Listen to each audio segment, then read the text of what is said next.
বিজ্ঞানের এমন কিছু প্রশ্ন আছে যেগুলো দেখতে খুবই সহজ, কিন্তু পরীক্ষার হলে অনেকেই ভুল করে চলে আসেন। আজকের ভিডিওতে রয়েছে ঠিক তেমনই 15টি বাছাই করা গুরুত্বপূর্ণ জিকে কোশ্চেন। এই প্রশ্নগুলি গ্রাম panchayat, WBCS, West Bengal police, railway, food SI, PSC সহ বিভিন্ন সরকারি চাকরির পরীক্ষার জন্য অত্যন্ত গুরুত্বপূর্ণ। নমস্কার বন্ধুরা, স্টাডি উইথ সুদীপে আপনাদের সবাইকে স্বাগত। আজকের গ্রাম panchayat GK practice set 5 science special এডিশনে থাকছে বিজ্ঞানের 15টি বাছাই করা গুরুত্বপূর্ণ প্রশ্ন, যা আপনাদের প্রস্তুতিকে আরও শক্তিশালী করতে সাহায্য করবে। প্রতিটি প্রশ্নের উত্তর আগে নিজে দেওয়ার চেষ্টা করুন, তারপর সঠিক উত্তরটি মিলিয়ে নিন। তাহলে দেখুন তো যে 15টি প্রশ্নের মধ্যে আপনি কতগুলির উত্তর দিতে পারেন। ভিডিওটির শেষে অবশ্যই কমেন্টে আপনার স্কোর জানাতে ভুলবেন না। তাহলে আর দেরি না করে চলুন শুরু করি আজকের সায়েন্স স্পেশাল এডিশন। প্রথম প্রশ্ন হচ্ছে, নিরপেক্ষ দ্রবণের পিএইচ মান কত? তো এখানে নিরপেক্ষ দ্রবণ বলতে কিন্তু নিউট্রাল সলিউশনকে বোঝানো হয়েছে। পিএইচ যে স্কেল রয়েছে সেই পিএইচ স্কেলটি হচ্ছে কি অ্যাসিডিটি বা বেসিসিটি মাপার জন্য একটি ব্যবহৃত স্কেল। তো এই স্কেলে হচ্ছে কি 0 থেকে 14 পর্যন্ত মানে 14 পর্যন্ত ভ্যালু থাকে। 7কে নিউট্রাল হিসেবে ধরা হয়। তাহলে 7 থেকে আমরা যদি বাঁদিকে আসি, মানে এই সেটটাতে আসি, তাহলে হচ্ছে কি অ্যাসিডিক ধরা হয়, এবং আমরা যদি 7 থেকে ডান পাশে আসি তাহলে বেসিক ধরা হয়। ঠিক আছে, তার মানে রেডগুলো হচ্ছে কি অ্যাসিড। 7 থেকে কম ভ্যালু যত বেশি থাকবে সে হচ্ছে কি তত বেশি অ্যাসিডিক। ঠিক আছে, যেমন উদাহরণস্বরূপ আমি বলতে পারি, যদি পিএইচ এর ভ্যালু 1 থাকে তাহলে সেটি হচ্ছে কি খুবই অ্যাসিডিক, এবং পিএইচ এর ভ্যালু যদি 14 থাকে বা 13 থাকে তাহলে সেটা অত্যন্ত বেসিক। তো এখানে যে প্রশ্নটি ছিল যে নিরপেক্ষ দ্রবণের পিএইচ এর মান কত, তাহলে এখানে অ্যান্সারটি কি হবে? এখানে হবে কি 7, তার মানে হচ্ছে কি 7। কিছু এক্সাম্পল এখানে দেওয়া আছে, যেমন এই পিএইচ স্কেল কে হচ্ছে কি ডিসকভার করে? সোরেনসেন। পিওর ওয়াটারের পিএইচ কত? পিওর ওয়াটারের পিএইচ হচ্ছে কি 7 বা 7। যদি অ্যাসিডিক হয় তাহলে 7 থেকে কম, যদি বেসিক হয় 7 থেকে বেশি। হিউম্যান ব্লাড বা রক্তের পিএইচ হচ্ছে কি 7.4। এই প্রশ্নটি কিন্তু অনেকবার দেখা গিয়েছে। গ্যাস্ট্রিক জুসে হচ্ছে কি পিএইচ এর মান হচ্ছে 1.5 থেকে 3.5 এর মতন। লেবুর পিএইচ হচ্ছে কি 2। মিল্ক হচ্ছে কি 6.5 থেকে 6.8, তার মানে মিল্ক হচ্ছে কি কিছুটা অ্যাসিডিক। তারপরে সোপ সলিউশন যেটা রয়েছে, সোপ সলিউশনের হচ্ছে কি 9 থেকে 10, দ্যাট মিন সোপ বা সাবান হচ্ছে কি কিছুটা বেসিক। ব্লিচিং সলিউশন যেটা, সেটা হচ্ছে কি 12 থেকে 13, তার মানে ব্লিচিং সলিউশন হচ্ছে কি বেসিক। পরের প্রশ্ন হচ্ছে, ক্লোরোফিলের কেন্দ্রে কোন ধাতু থাকে? ঠিক আছে, ক্লোরোফিলের কেন্দ্রে যে ধাতু থাকে সেটি হচ্ছে কি ম্যাগনেসিয়াম। তাহলে বাকি যে ধাতুগুলো রয়েছে সেই ধাতুগুলো কোথায় থাকে সেগুলো আমরা একটু দেখে নিই। যেমন লোহা, লোহা হচ্ছে কি হিমোগ্লোবিনে থাকে। রক্তের রং লাল হয় এই লোহার জন্যই কিন্তু। ঠিক আছে, তারপরে হচ্ছে কি ক্যালসিয়াম, ক্যালসিয়াম হচ্ছে কি হাড় এবং দাঁতের প্রধান উপাদান। তামা, তামা হচ্ছে কি কিছু প্রাণী আছে অমেরুদণ্ডী, তার রক্তরঞ্জক হচ্ছে কি হিমোসায়ানিন থাকে। ঠিক আছে, তাহলে সেই হিমোসায়ানিনে হচ্ছে কি তামা থাকে, যেমন এক্সাম্পল হচ্ছে কি চিংড়ি। পরের প্রশ্ন হচ্ছে কি মানুষের শরীরে সবচেয়ে বেশি পরিমাণে পাওয়া যায় কোন ধাতুটি? তো এখানে অপশান রয়েছে লোহা, ক্যালসিয়াম, সোডিয়াম, ম্যাগনেসিয়াম। তো অ্যান্সারটি হবে কি ক্যালসিয়াম। ঠিক আছে, তাহলে বাকি যে ধাতুগুলি রয়েছে সেই ধাতুগুলি সম্বন্ধে যে ইনফরমেশন সেটা আমরা দেখে নিই। যেমন লোহা অলরেডি আমরা দেখেছি যে হিমোগ্লোবিনের প্রধান উপাদান, এটি হচ্ছে কি অক্সিজেন পরিবহনে সাহায্য করে। ঠিক আছে, ক্যালসিয়াম হচ্ছে কি হাড় এবং দাঁতের হচ্ছে কি প্রধান উপাদান। সোডিয়াম, সোডিয়াম হচ্ছে কি দেহে জলীয় ভারসাম্য এবং স্নায়ুর সংকেত পরিবহনে হচ্ছে কি গুরুত্বপূর্ণ ভূমিকা পালন করে। দেখো, যদি মেটাল বলা হয় বা ধাতু বলা হয় তাহলে ধাতু হচ্ছে কি একটি কঠিন পদার্থ, কিন্তু কোন ধাতু খুব নরম যাকে হচ্ছে কি ছুরি দিয়ে কাটা যায়? তাহলে এই কোশ্চেনটি কিন্তু আসে। তাহলে এখানে অ্যান্সার হচ্ছে কি সোডিয়াম। পটাশিয়ামও এর অ্যান্সার তোমরা লিখতে পারো। তো ম্যাগনেসিয়াম, ম্যাগনেসিয়াম হচ্ছে কি ক্লোরোফিল অণুর কেন্দ্রীয় ধাতু, বা ক্লোরোফিলে যে ধাতুটি পাওয়া যায় তার অ্যান্সার হচ্ছে কি ম্যাগনেসিয়াম। এটিও আমি অনেক PYQতে হচ্ছে কি দেখেছি, তাই এটি হচ্ছে কি এখানে দিয়ে রেখেছি। পরবর্তী প্রশ্ন হচ্ছে কি পর্যায় সারণীর সবচেয়ে হালকা মৌল কোনটি? দেখো, তোমরা কমেন্টে আমাকে জানাবে যে পর্যায় সারণীতে মোট কতগুলি মৌল রয়েছে। ঠিক আছে, তাহলে এখানে যে অপশন রয়েছে সেটি হচ্ছে কি হিলিয়াম, হাইড্রোজেন, অক্সিজেন এবং হচ্ছে কি লিথিয়াম। তো এখানের অ্যান্সারটি কি হবে? সবথেকে হালকা মৌল হবে হচ্ছে কি হাইড্রোজেন। ঠিক আছে, এবং দ্বিতীয় হালকা যদি হয় সেটা হচ্ছে কি হিলিয়াম। তাহলে অ্যান্সার আমরা দেখে নিই। অ্যান্সার হচ্ছে কি বি, মানে হচ্ছে কি হাইড্রোজেন। তাহলে হাইড্রোজেন রিলেটেড কিছু ইনফরমেশন এখানে হচ্ছে কি দেওয়া রয়েছে, চলুন দেখে নিই। যেমন হাইড্রোজেন পর্যায় সারণী সব থেকে হালকা, 1 গেল। 2 হচ্ছে কি হাইড্রোজেনের পারমাণবিক সংখ্যা 1, এটা আমরা জানি। হাইড্রোজেনের পারমাণবিক ভর কত? এটা অনেক সময় ভুল হয়, 1.008 ইউনিট। মহাবিশ্বে যে মৌলটি সব থেকে বেশি পাওয়া যায় সেটা হচ্ছে কি হাইড্রোজেন। ঠিক আছে, তো পৃথিবী পৃষ্ঠে কিন্তু হাইড্রোজেন গ্যাস খুব কম পাওয়া যায়, কারণ হাইড্রোজেন গ্যাস অত্যন্ত হালকা হওয়ার জন্য পৃথিবী পৃষ্ঠে মুক্ত অবস্থায় পাওয়া যায় না। ঠিক আছে, হাইড্রোজেনের আবিষ্কারককে? এই প্রশ্নটি হচ্ছে কি অনেকবার এসেছে, হেনরি ক্যাভেন্ডিশ। হাইড্রোজেনের নামকরণ হচ্ছে অ্যান্টনি ল্যাভোইসিয়ার করেন। হাইড্রোজেনের আইসোটোপ হচ্ছে 3টি। ঠিক আছে, এটা একটা গুরুত্বপূর্ণ বিষয় যে হাইড্রোজেনের 3টি আইসোটোপের নাম কি, প্রোটিয়াম, ডয়টেরিয়াম, ট্রিটিয়াম। তো এখানে তোমরা একটা জিনিস আমাকে জানাও যে এই 3টির মধ্যে কোনটি হচ্ছে কি রেডিও অ্যাক্টিভ, তারপরে কোনটি হচ্ছে কি ভারী জল তৈরি করতে ব্যবহার করা হয়, এবং কোনটির মধ্যে নিউট্রন থাকে না।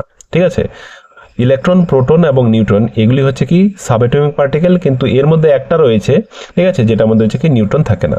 কমেন্টে তার অ্যান্সারটি আমাকে জানাও। তারপরে প্রশ্ন হচ্ছে লেবুতে প্রধানত কোন অ্যাসিড থাকে। ঠিক আছে, এই ধরনের কোশ্চেন কিন্তু একটা না একটা থাকেই। তাহলে কোন অ্যাসিড লেবুতে থাকে, তার অ্যান্সারটা কি হবে, সাইট্রিক অ্যাসিড। ঠিক আছে, এবং বাকি অ্যাসিডগুলো আমরা একটু দেখে নিই। তো আমি এখানে হচ্ছে কি একটা লিস্ট এখানে দিয়েছি যে মোটামুটি যেগুলো হচ্ছে কি পরীক্ষায় আসে, যে সাইট্রিক অ্যাসিড কিসের মধ্যে থাকে, লেবুতে, কমলা লেবুতে বা সাইট্রাস ফুড মানে টক জাতীয় যে সমস্ত ফলগুলি রয়েছে সেখানে বেশিরভাগ হচ্ছে কি সাইট্রিক অ্যাসিড থাকে। টার্টারিক অ্যাসিড পাওয়া যায় তেঁতুলে, আঙ্গুরে। ঠিক আছে, অ্যাসিটিক অ্যাসিড হচ্ছে কি ভিনেগারে থাকে। ল্যাকটিক অ্যাসিড হচ্ছে টক দই বা টক দুধ, এর মধ্যে হচ্ছে কি ল্যাকটিক অ্যাসিড পাওয়া যায়। অক্সালিক অ্যাসিড হচ্ছে কি পালং শাক বা টমেটোতে হচ্ছে কি অক্সালিক অ্যাসিড পাওয়া যায়। ফর্মিক অ্যাসিড হচ্ছে কি লাল পিঁপড়া বা মৌমাছির হলে হচ্ছে কি ওই ফর্মিক অ্যাসিড পাওয়া যায়। ম্যালিক অ্যাসিড হচ্ছে কি আপেলে পাওয়া যায়। অ্যাসকর্বিক অ্যাসিড বা ভিটামিন সি এর হচ্ছে কি রাসায়নিক নাম, এটি হচ্ছে কি আমলকি বা লেবুতে পাওয়া যায়। তাহলে চলে যাই পরের প্রশ্নে। পরের প্রশ্নটি হচ্ছে কি মরিচা বা রাস্ট প্রধানত কি দিয়ে তৈরি।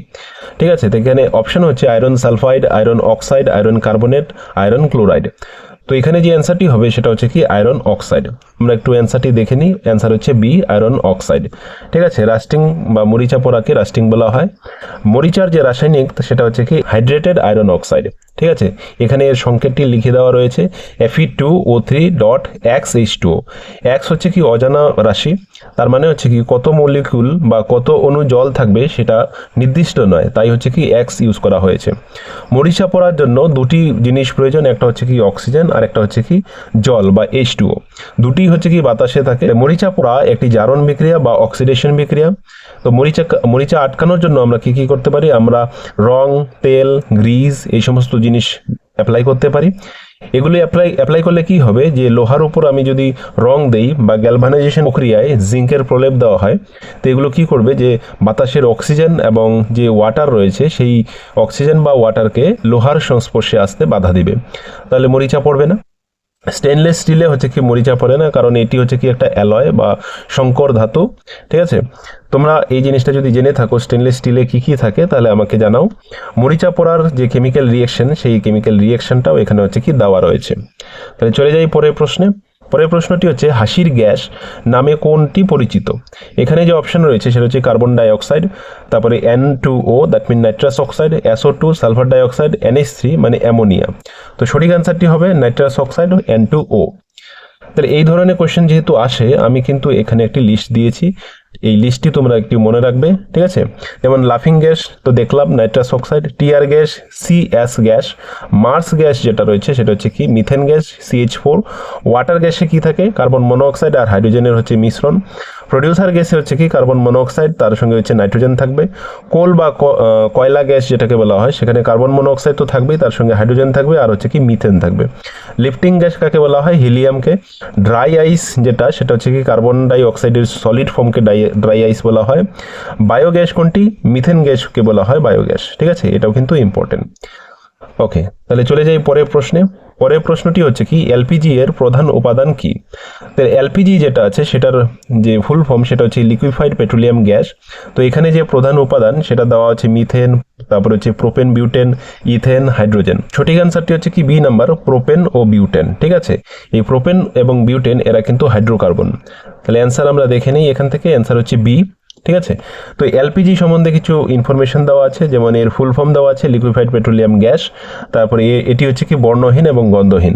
তাহলে এটি যদি লিক করে তাহলে আমরা বুঝতে পারবো না, তাই হচ্ছে কি ইথাইল মার্কেপ্টান নামে একটা কম্পাউন্ড এর সঙ্গে মেশানো হয় যেন আমরা বুঝতে পারি। এই রিলেটেড সিএনজিও আমাদের তালিকায় চলে আসে। তাহলে সিএনজি এর ফুল ফর্ম হচ্ছে কি কম্প্রেসড ন্যাচারাল গ্যাস।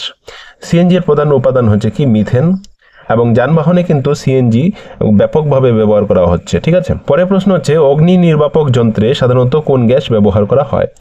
অগ্নি নির্বাপক মানে আগুন নেভানোর জন্য যে যন্ত্রটা সেটাকে বলা হয় অগ্নি নির্বাপক যন্ত্র। তো সেখানে অক্সিজেন, নাইট্রোজেন, কার্বন ডাইঅক্সাইড এবং হাইড্রোজেন এর মধ্যে কোনটি ইউজ করা হয়? তাহলে অ্যান্সার হবে কি কার্বন ডাইঅক্সাইড। ঠিক আছে, কার্বন ডাইঅক্সাইড হচ্ছে কি বাতাসের থেকে ভারী। তো এটি যখন আমরা ওই আগুনের উপর অ্যাপ্লাই করি তখন কার্বন ডাইঅক্সাইড একটি আস্তরণ বা আবরণ তৈরি করে এবং অক্সিজেনের সাপ্লাইটাকে বন্ধ করে দেয়, যার ফলে হচ্ছে কি আগুন নিভে যায়। ঠিক আছে, তাহলে কার্বন ডাইঅক্সাইড সম্বন্ধে আরও কিছু ইনফরমেশন এখানে দেওয়া আছে, একটু তোমরা দেখে নাও।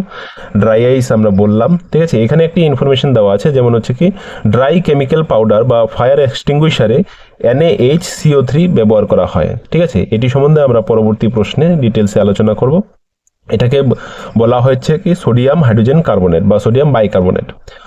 পরের প্রশ্ন হচ্ছে কি কোন ধাতু প্রধানত গ্যালভানাইজেশনে ব্যবহার করা হয়? তাহলে আমরা দেখলাম যে জিঙ্ককে হচ্ছে কি বা ZN কে হচ্ছে কি গ্যালভানাইজেশন প্রক্রিয়ায় ব্যবহার করা হয়। কেন ব্যবহার করা হয়? লোহার মরিচার হাত থেকে বাঁচানোর জন্য। ঠিক আছে, এখানে সেই ইনফরমেশন দেওয়া আছে, একটু দেখে নাও। জিআই কি? জিআই হচ্ছে কি গ্যালভানাইজড আয়রন। ঠিক আছে, গ্যালভানাইজড আয়রনকে বলা হয় জিআই। তো জিআই কখন কখন ইউজ করা হয় সেই ইউজগুলি এখানে দেওয়া রয়েছে। আরেকটা জিনিস স্যাক্রিফিশিয়াল প্রোটেকশন, এটা কি যে যখন গ্যালভানাইজেশন প্রক্রিয়ায় জিঙ্কের প্রলেপ দেওয়া হয় লোহার উপরে, জিঙ্ক হচ্ছে কি বাতাসের সঙ্গে রিয়েকশন করে এবং জিঙ্ক কিছুটা ক্ষয় হয়, নিজে ক্ষয় হয়ে লোহাকে বাঁচাচ্ছে, এই জন্য এটাকে বলা হয় স্যাক্রিফিশিয়াল প্রোটেকশন। পরবর্তী প্রশ্ন হচ্ছে কি বেকিং সোডার রাসায়নিক সংকেত কি? তাহলে বেকিং সোডার রাসায়নিক সংকেত হচ্ছে কি সোডিয়াম হাইড্রোজেন কার্বনেট বা সোডিয়াম বাইকার্বনেট। ঠিক আছে, আমরা অ্যান্সারটি এখান থেকে দেখে নিই, অ্যান্সারটি বি নাম্বার। তো এই রিলেটেড অনেক প্রশ্ন আসে, আমি এখানে একটি লিস্ট আমি দিয়েছি। যেমন ব্লিচিং পাউডার এর হচ্ছে কি কেমিক্যাল ফর্মুলা কি? CaOCl2। ঠিক আছে, প্লাস্টার অফ প্যারিস এর হচ্ছে কি ফর্মুলা কি? ক্যালসিয়াম সালফেট ½ এগুলো তোমরা সবগুলো একটু দেখে নাও, সবগুলোই কিন্তু ইম্পর্টেন্ট। ঠিক আছে, এই যে বেকিং সোডা যেটা ছিল সেটা হচ্ছে কি সোডিয়াম বাইকার্বনেট বা sodium hydrogen carbonate. Washing soda আর বেকিং সোডার মধ্যে হচ্ছে কি অনেক সময় গুলিয়ে ফেলে, তাহলে ওয়াশিং সোডার ক্ষেত্রে সোডিয়াম কার্বনেট আর বেকিং সোডার ক্ষেত্রে হচ্ছে কি সোডিয়াম হাইড্রোজেন কার্বনেট। পরের প্রশ্ন হচ্ছে কি মানবদেহের বৃহত্তম অঙ্গ কোনটি? অপশন রয়েছে যকৃৎ, তারপরে ত্বক, হৃৎপিণ্ড এবং মস্তিষ্ক। এই চারটার মধ্যে যে অ্যান্সারটি হবে সেটা হচ্ছে কি ত্বক। ঠিক আছে, এই রিলেটেড কিছু হচ্ছে কি ইনফরমেশন এখানে দেওয়া রয়েছে, যেমন হচ্ছে কি মানবদেহের সবচেয়ে বড় অন্তঃক্ষরা গ্রন্থি বা এন্ডোক্রাইন গ্ল্যান্ড কোনটি? সেটি হচ্ছে কি থাইরয়েড গ্ল্যান্ড। ঠিক আছে, মানবদেহের সবচেয়ে বড় শ্বেতরক্ত কণিকা কোনটি? সেটি হচ্ছে কি মনোসাইট। মানবদেহের সবচেয়ে বড় পেশি কোনটি? Gluteus Maximus. সবচেয়ে বড় ধমনী হচ্ছে কি মহাধমনী। সবচেয়ে বড় শিরা হচ্ছে কি ভেনা কেভা। এবং সবচেয়ে বড় লসিকাতন্ত্র অঙ্গ হচ্ছে কি প্লিহা বা স্প্লিন। পরের প্রশ্ন হচ্ছে কি কোষের শক্তিঘর কাকে বলা হয়? তাহলে এখানে অপশন রয়েছে nucleus, ribosome, mitochondria, Golgi body.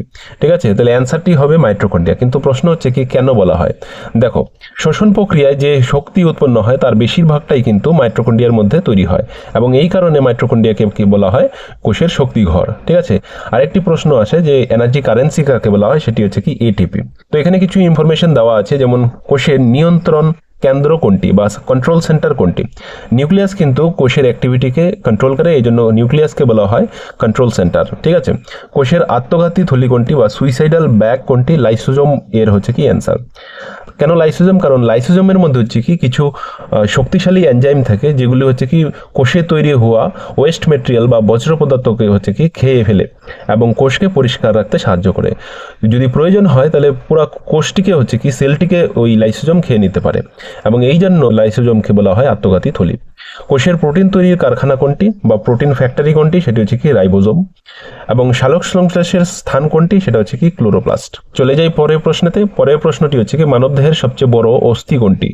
তাহলে এখানে অপশন দেওয়া আছে টিবিয়া, ফিমার, হিউমেরাস, তারপর হচ্ছে ফিবুলা। তো অ্যান্সারটি কি হবে? তোমাদের সবারই জানা ফিমার। এই প্রশ্ন কিন্তু আমি অনেকবার PYQতে দেখেছি। ঠিক আছে, মোটামুটি এখানে যে প্রশ্নটি রয়েছে মানে এখানে যে যতগুলি প্রশ্ন রয়েছে সবগুলি প্রায় বিভিন্ন পরীক্ষায় এসেছে। ঠিক আছে, তাই আমি আলাদা করে এখানে হচ্ছে কি কোনো পরীক্ষার নাম লিখিনি, কিন্তু প্রশ্নগুলি কিন্তু বাছাই করা। তাহলে এর অ্যান্সারটি হচ্ছে কি বি। সঙ্গে সঙ্গে মানবদেহের সবচেয়ে ছোট অস্থি কোনটি? সেটা হচ্ছে কি স্টেপিস। কোথায় অবস্থিত? মধ্যকর্ণে হচ্ছে কি এটি অবস্থিত। মানবদেহে মোট অস্থির সংখ্যা হচ্ছে 206টি অ্যাডাল্টের ক্ষেত্রে, কিন্তু শিশুদের ক্ষেত্রে কিন্তু এর সংখ্যা একটু বেশি, প্রায় 270টি। ফিমার হচ্ছে কি সবচেয়ে বড় বা দীর্ঘতম অস্থি। তাহলে কোথায় অবস্থিত এটি, কোথায় পাওয়া যায়, হাতে না পায়ে না কোথায় পাওয়া যায়, সেটি তোমরা একটু কমেন্টে জানাও দেখি। আমরা চলে যাই পরের প্রশ্নে, এবং পরের প্রশ্নটি হচ্ছে কি সূর্যালোকের সাহায্যে শরীরে কোন ভিটামিন তৈরি হয়। তাহলে একটা ভিটামিন রয়েছে যেটা হচ্ছে কি সানলাইটের মাধ্যমেই হচ্ছে কি আমাদের বডিতে সিনথেসিস হয় বা তৈরি হয়। অপশন হচ্ছে এ, সি, ডি এবং হচ্ছে কি কে। তাহলে এখানে যে অ্যান্সারটি হবে সেটা হচ্ছে কি ভিটামিন ডি।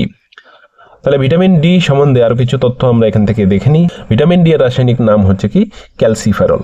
ভিটামিন ডি কে সানশাইন ভিটামিন বলা হয়। ভিটামিন ডি ক্যালসিয়াম ও ফসফরাসের শোষণে সাহায্য করে। ভিটামিন ডি এর অভাবে ছোটদের হচ্ছে কি রিকেট রোগ হয় এবং বড়দের হচ্ছে কি অস্ট্রিও ম্যালাইশিয়া নামে একটা রোগ হয়। তাহলে যদি প্রশ্নগুলি তোমাদের ভালো লেগে থাকে তাহলে অবশ্যই এই ভিডিওটিকে লাইক করো এবং বন্ধুদের মধ্যে শেয়ার করো যেন তারাও উপকৃত হয়, এবং তোমাদের কোনো মতামত যদি জানানোর থাকে সেগুলি অবশ্যই কমেন্টে জানাও, এবং এই রকম ভিডিও আরও পেতে গেলে আমাদের এই চ্যানেলটিকে সাবস্ক্রাইব করো। তাহলে আজকের জন্য এখানেই শেষ করছি। ধন্যবাদ। জয় হিন্দ।